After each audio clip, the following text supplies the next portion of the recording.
Welcome to the Charlotte CBMC podcast, a series of candid conversations with area business and professional men. In this series, you'll hear how CBMC has connected businessmen to God, His Word, and each other, equipped them to grow and become godly leaders at work, in their community, and at home. Now, let's join our host for this episode of the Charlotte CBMC podcast. Well, hello, Charlotte CBMCers, and welcome to another episode of the CBMC Charlotte podcast. I'm your host, Brian Brady, executive business coach, and I'm continuing my interview with Chris Clay, president and founder of New Souls Profile Video Transfers. How you doing tonight, Chris? I'm good, man. I'm real good. Thank you. Hey, last time we talked about your coming to faith. We talked about your faith background. We talked about some of the issues you faced when you were dealing with your faith and the music industry, which a lot of times don't go very well together. In this episode, I'd like to talk about your family. And I want to talk about your family, some of the things that you've struggled with in your family and in your faith walk as you proceeded from, say, your teenage and early 20s and 30s years up until about now. So could you tell me a little bit about your family and your role the role that your faith played, and the role your business played in all of that? Well, my mom and dad, they were both, my dad was a construction worker, military guy. My mom was a school teacher. And, they were, I'm sure that they partied early, but they had 5 kids, all boys. So my father was real hard on us, and they came to Christ really early, and they were like, we're going to raise these kids in the church. So they made sure we went to church. They made sure that we were in the choir. They made sure we went to Bible study. They did their part, and then as we were graduating, I'm the youngest of 5 kids. So as I being the last one coming out of the house, I think they were a little tired. I think they're raised like kids, and they were just like, don't get in any trouble, to do the right thing. And they were just tired. And, me being a mischief boy, a kid that's growing up in Louisiana, New Orleans, and, you live in a neighborhood, man, where it's kind of contradictory to what your parents and the preacher's talking about. You walk outside and 6 blocks from my house, I see a guy that's standing on the corner selling drugs. I see a guy over there that's pimping women.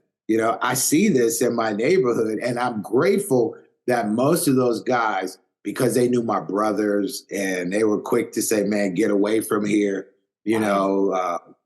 This is not for you. You're going to be one of the ones that make it out of here. Don't come over here. And they would always, I would get mad at them because they would run me away. But I thank them now because they protected me, and it kept me away from that kind of foolishness.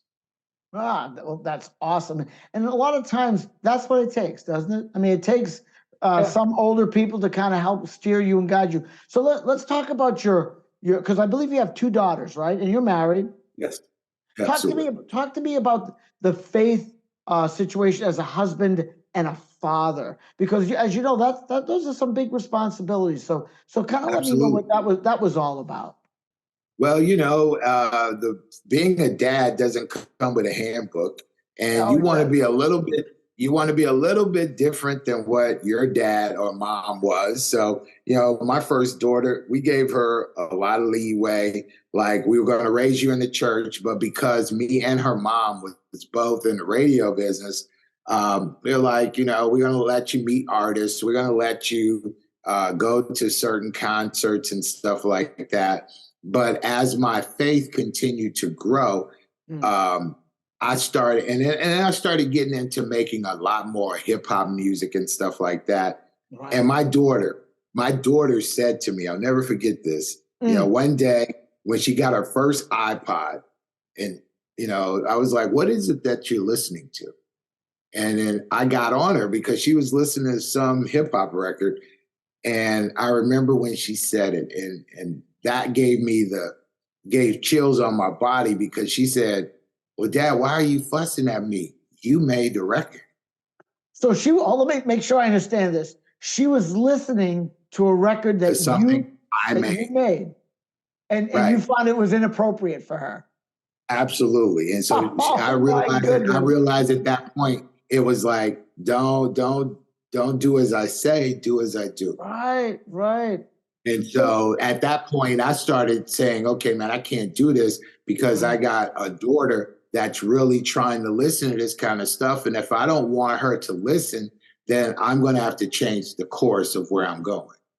Right. So I started backing up from a lot of hip hop stuff. And it was tough because, you know, people like Master P, people like the Cash Money Millionaires, a lot of your listeners may know who that is. Right. They would spend a lot of money. They were spending a lot of money, man. So I had to trust God if I walk away from this or push back from it, that God would open some other doors for me. And it was scary. You walked. I mean, let's spend some time on that.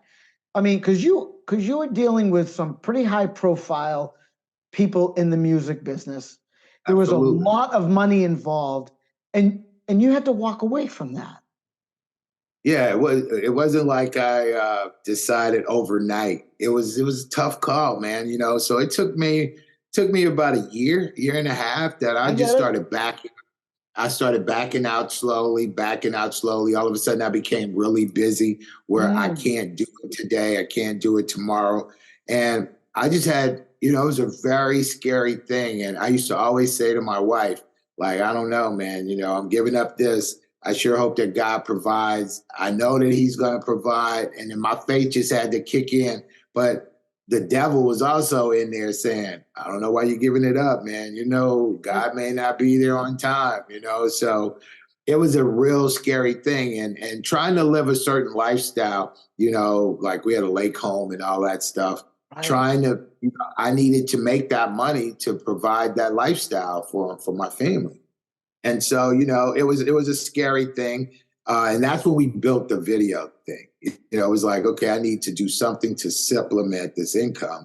So we got into Profiles, which is a franchise that does video transfer and preserving memories and stuff like that. And that became a really cool business. But again, it wasn't super serving that urge that I had to be creative. I get it. Because there's nothing creative about transferring a videotape. I get it, and that must be hard for you because I can tell you I've known Chris for a short time. He's a very creative guy. He gave me a tour of his studio, and it was amazing. All of the records on the wall. So that must so basically, it's a couple of things here. You found that following Christ did have a cost. Yeah, it did have a cost. So where was your wife in all of this? My wife is like, you're the leader. You're the leader of this house, so you know you make the call. And I would be lying to you if I would say that, oh, I just quit cold turkey. I kept dabbling and dabbling. I get it. You know, it's like somebody would call me and say, hey, man, you know, I know you're kind of backing out of this, but I need you to do this, and we're going to pay you $10,000. I was like, I could do that. You know, I can make it happen. So I kept dabbling with it. And that's where I say, okay, God's basically saying, I've had enough. You know, you either walk with me or you're not. What you going to do? You can't straddle the fence. And I just kept brushing him off like, come on, man, I'm busy right now. And so God took it all from me. He took everything from me with Hurricane Katrina. Talk to me we talked about the Hurricane Katrina story. Let the listeners know what that is, because this is a very cool story. Let us know what that was all about. Hurricane Katrina happened back in 2005. You know. And where were you living at the time? I was living in New Orleans. I thought that the storm was just going to be something that blew past. We ended up going to Baton Rouge the day before the storm, and we seen on TV the next day that they were floating over our house. So we ended up if I wouldn't have left, I would have been dead in that water. Oh, my goodness. There was 18 feet of water in the house for 2 weeks, and there was 22 feet of water in my studio. So we lost everything. When we moved to Charlotte, we had 2 days of close. We moved here 2 days after Katrina, and we had 2 days of close. And, again, my ego is still working because I'm like, don't worry about it, honey. We got money in the bank and we'll reset and do it again. And that's when I realized that we were in big trouble because the bank was underwater. The network was down. So when I put my ATM card in, it would spit it out as unknown user for 90 days. So you couldn't get access to money for 90 days? Oh my goodness. So thank God my father was still living. He gave me $5,000 and told me to, get your family straight. And we moved, CBS Radio moved us to Charlotte and took Allstate a year to pay us. We lived in the Hilton Hotel. We lived in the Hilton Hotel over on Tyvola for 1 year. Oh my goodness. And probably not a very big room either. It was just you and your wife in this little room for a year. Two kids. And how old were your kids at the time? The oldest one was 17. The youngest one was about 10. So we know 17-year-old girls love to stay with their families in close quarters. Absolutely. Oh my goodness, that must have been awful. That was horrible, man. We had adjoining rooms, but we were all getting cabin fever in there, man. After about a week, I hate hotel rooms now just because of that. I imagine you spent a year in there. So what was going through your mind with regard to your faith in God? I mean, you lose everything, right? You lose everything. You're obviously displaced, not even physically, but you're displaced from your work. You're displaced from all this stuff. What were you thinking about from your faith? Like, where was God in all of that? I was very angry with God.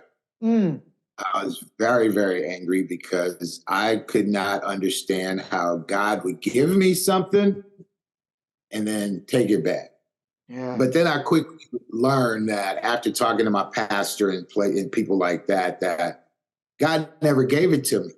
It was his all the time. And you were just a good steward over it. And because your stewardship wasn't that good, God had to reset you, because he could have killed you in the water, but he didn't because he wasn't done with you yet. And now fast forward 18 years later, I'm the one that says, I believe that Katrina had to happen for me. What do you mean by that? Because it had to happen. I mean that it had to happen in my life because I was out of control, man. I was dabbling on both sides of the fence. I was chasing money. I wasn't always doing the right thing. I wasn't hanging out at strip clubs and all that anymore. But, just making the music that I know that if God was present, I wouldn't want to make the music in front of him. So, but I was still doing it. And, I kept having the excuse of, oh, we got to make this money. I got to live this life. I got to pay for these kids' education. And, I was negating the fact that my wife had a job that was making really good money as well. But I'm always the one that's saying, I don't care about her money. I got to provide for my family. So, God was talking to me the whole time, but I wasn't really listening. So he had to take it all from me and reset me. And, I had to go through a process, man, because I lost my entire studio. I lost my entire clientele because nobody knew where I was at that point. So they couldn't call me. I had no resources to get money anymore. So I was just out here. So God put me in a situation where I had to trust him only. And also, if I remember correctly, one of the things you told me is you lost all of your memories, all of the videos you had of the kids when they were young and the photos and stuff like that. I lost the videos of my kids, but more importantly is that I lost all the memories of my parents. Oh my goodness, that's right. So I don't have any. I was doing everybody else's stuff and never doing my own. So I lost all that stuff, man. That stuff I was like, I'll get to it, and I lost all that stuff. But then it didn't stop. I want to interrupt one quick moment if I can, Chris. For those of you who are listening, Chris preserves your memories. So if you are saying, I'll get to it, I think Chris would tell you, get to it now. Get to it now. Absolutely. Because there's never going to be a better time to get your stuff down to Chris's place and get it on a hard drive and maybe put it on Google Docs or something like that and get it preserved. Sorry, I didn't mean to interrupt you, Chris, but I just wanted to throw that out there. Not a problem. I appreciate that, man. But I would say don't wait. Do it now, because anything could happen at any time. You just want to make sure you got it covered. But like I was saying, I thought that, okay, we done lost everything. We got insurance, so insurance is going to pay us, but it took a year for Allstate to pay us. And, during that year, man, I had to, me and my wife had real conversation about what we're doing.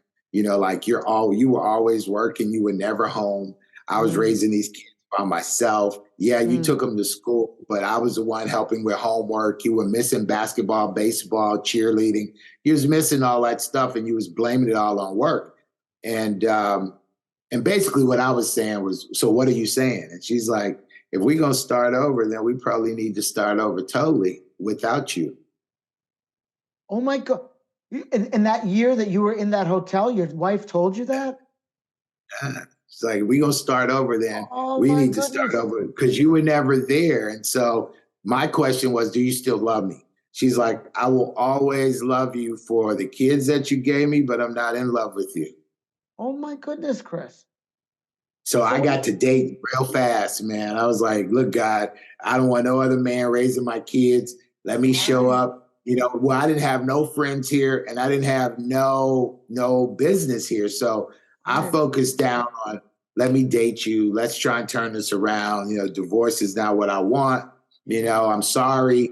And I've spent a lot of time apologizing. Well, once we got the money from Allstate, built my business, built a house, all that stuff.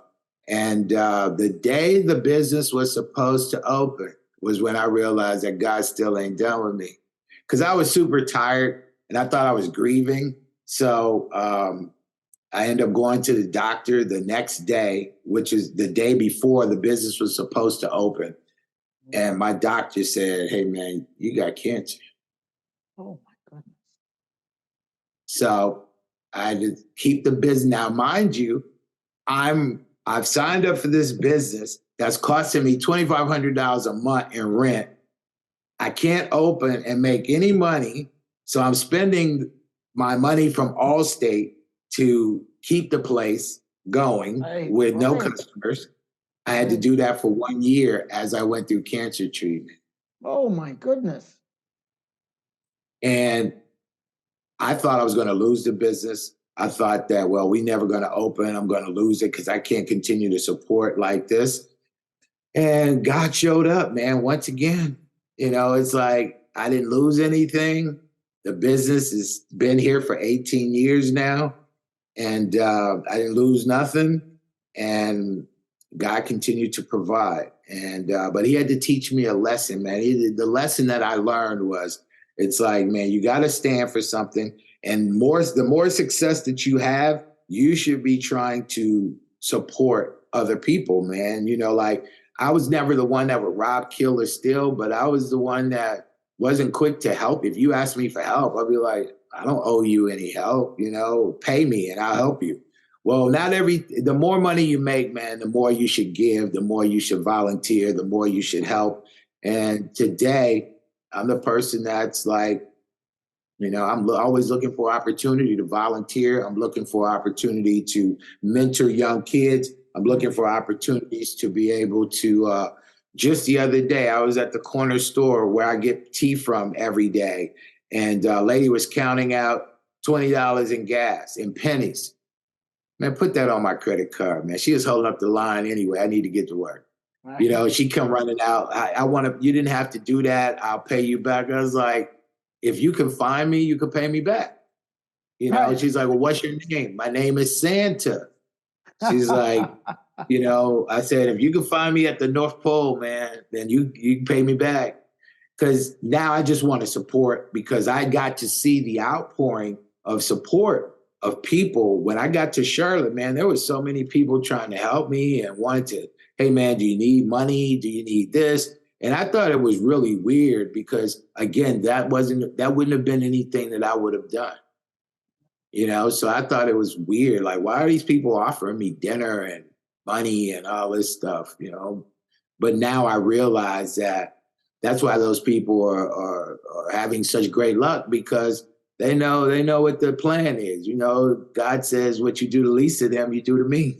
That's right. So, they were like, you're the least right now, bro. You don't have anything. So I need to help you. It's a journey. That's all. It's been a journey, and I'm still on it. There you go. Could you hang on for one more episode? Sure, King. Okay, because we're going to end this one now. I want to tell the viewers that was Chris Clay, and you can get this episode as well as all of the CBMC Charlotte episodes on Google Play or iTunes, and you can download the Queen City Leaders app to get these and other episodes. Also, go on to CBMC Charlotte YouTube channel, where we have all of our information, as well as our website, charlotte.cbmc.com, where you can find out not only about episodes like this and great stories like Chris's story, but you can also find programs that we have to help you in your Christian walk as a young man, or even an older guy like me. Well, CBMCers, that's all for this episode. Again, I'm your host, Brian Brady, and you've been listening to the Charlotte Christian Businessmen's Connection podcast. Until next time, God bless and Godspeed. We hope you are blessed and encouraged by this episode. The Charlotte CBMC podcast is also available on the Queen City Leaders app. Now you can easily listen or watch and share these inspirational podcasts with others. Download the app at the Apple App Store or Google Play. For more information about Charlotte CBMC, simply type in the browser address line charlotte.cbmc.com. That's charlotte.cbmc.com. There you'll discover free resources to deepen your faith. Connect to one of the area's C3 groups that meet each week. For business owners, discover the Trusted Advisors Forum, where you can meet with other business owners and discuss how to grow your business spiritually. Finally, you'll learn about Charlotte CBMC sponsored events like the Queen City Leaders Summit Series. Please subscribe to this podcast so you'll know when new episodes are available. Like and share this podcast with other men and help us spread the good news of Jesus Christ throughout the Queen City. Join us again next time for a new episode of the Charlotte CBMC podcast. May you have a blessed and productive day working for the Lord. Thank you.